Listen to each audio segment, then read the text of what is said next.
Good morning, good afternoon, and good evening. This is Connor. And today I'm going to be answering a question that I get asked a lot, which is it better to buy a 1 week rental property, a 1 month rental property, or a 1 year rental property? Let's get into it. So what I mean by a 1 week, a 1 month, or a 1 year is what is the minimum lease period? The minimum lease period says that you cannot rent out the property for shorter than this period. So if it's 1 week, then you can't rent the property out for less than a week. You can't rent it out for 3 days, or maybe there's no minimum. You can rent it out for a day or 3 days. If it's 1 month, you can't rent the property out for a week. You can't rent it out for 2 weeks. You can't rent it out for 3 weeks. It has to be at least 30 days. You can always rent for more than that, right? So you can rent for 45, you can rent for 60. You just can't rent for less than that. Or if it's 1 year, then, you can't rent the property out for less than a year. And then you just have your standard 12-month lease. So we're going to talk about 4 main things in terms of deciding which is the best for you. And the first thing we're going to talk about is tenant audience. If you're going to rent the property out for a week or a month or a year, you're going to be attracting a much different audience for the different rental time periods. So if we're talking about the 1 week first, we're talking about Airbnb, we're talking about VRBO. And the people who are going to be coming through for a week, they're not really going to feel like they own the property, or if they're only there for a few days.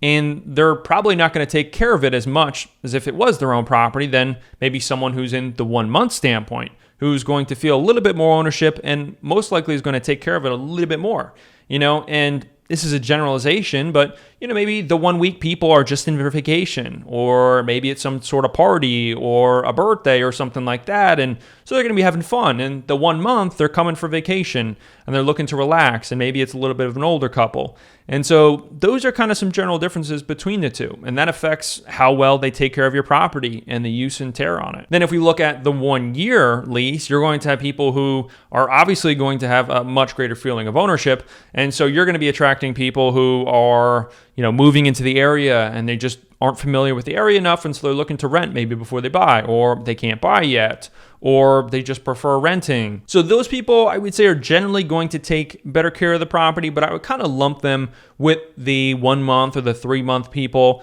I think someone who's going to come for vacation, if they're coming for a few months, generally speaking, they're going to be taking pretty good care of the property too, and you're probably renting to an older couple or maybe like a nice family or something like that, and someone who's going to be staying in the property for a full year, I'd say they'd be in about the same boat, but they're going to be differentiated from that 1 week audience. So the first thing to consider, again, is going to be this tenant audience and who you really want to be renting to.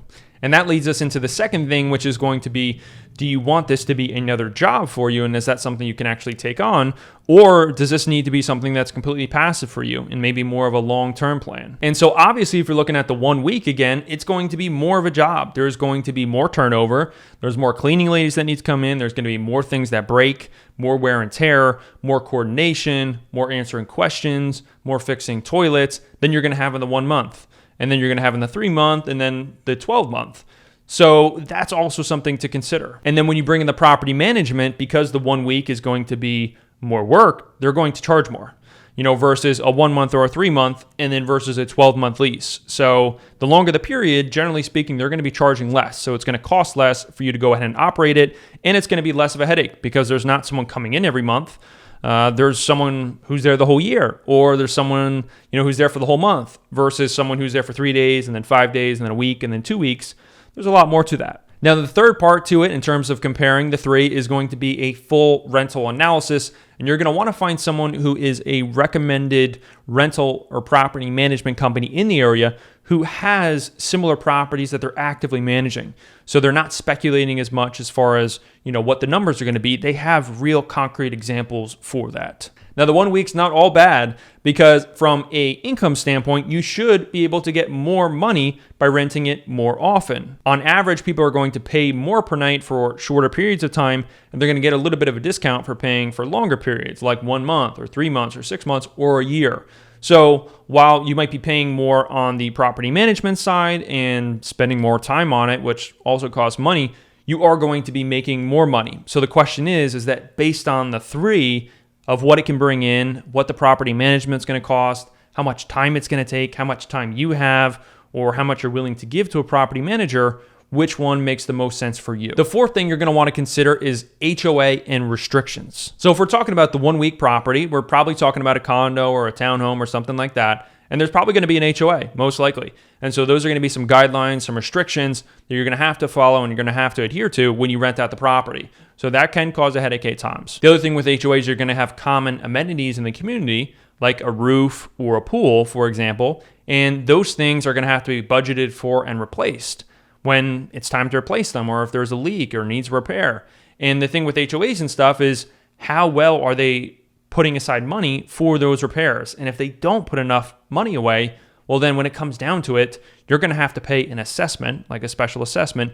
Basically, they're going to say, sorry, guys, we don't have enough money in the bank and we need to pay for this roof because the roof's leaking. And so each person has to give us $5,000. And so if we're talking about an ROI standpoint, or your return on investment, right, which one makes the most sense? Assessments are something you have to account for. If we're talking about a 1 month minimum rental, something like that, most likely you're probably still talking in the condo space. So we're still saying that there's probably an HOA. And then for the 12-month lease, that's probably where you're going to single family or some sort of a multifamily like a duplex. Probably no HOA, and you don't have to deal with that kind of stuff. So those are the pros and cons there. So when you're deciding whether a 1 week minimum rental place, a 1 month minimum rental place, or a 12-month minimum rental place is the best investment for you, you have to think, A, who do I really want to be renting to, and how much time do I actually have to invest to this? And that's kind of number one and number two. Because if you're renting it out every single week, that's a lot of turnover. You're talking to people every single week. You're talking to people who want to rent the place, people who just have questions, people when they come in, you have to go ahead and give them like a little bit of an orientation of, okay, here are the keys, here's the Wi-Fi, all that good stuff. And so that's a big consideration for you. Then you're going to want to have a full analysis done on each of your options. If you're looking at, one of each, for example, by a property management company that's recommended to you, so you can kind of see, okay, here are the fees that's going to be kind of going on with this one, but here's the income. Here are the fees and income of this one, and here are kind of the fees and income of this one. So you can compare your rate of return on the different ones based on what they're going to bring in and what they're going to cost, either from a property management standpoint or from you in terms of your time, because the 1 week, again, is going to be a lot more time than the 12 months. And then lastly, you're going to want to think about the HOA and restrictions in terms of, A, is this something that's going to be annoying or frustrating and you're going to have to deal with? And do they have things that's going to make renting the property a little bit tougher, or is it super renter friendly? And B, are they properly accounting for things with the reserves and everything? Because in order to properly assess whether the 1 week is better than the 1 month or the 1 week's better than the 1 year, you have to be able to account, well, do they raise the HOA dues every single year by 10%? Do they have a special assessment of around, let's say on average of $5,000 every 3 years?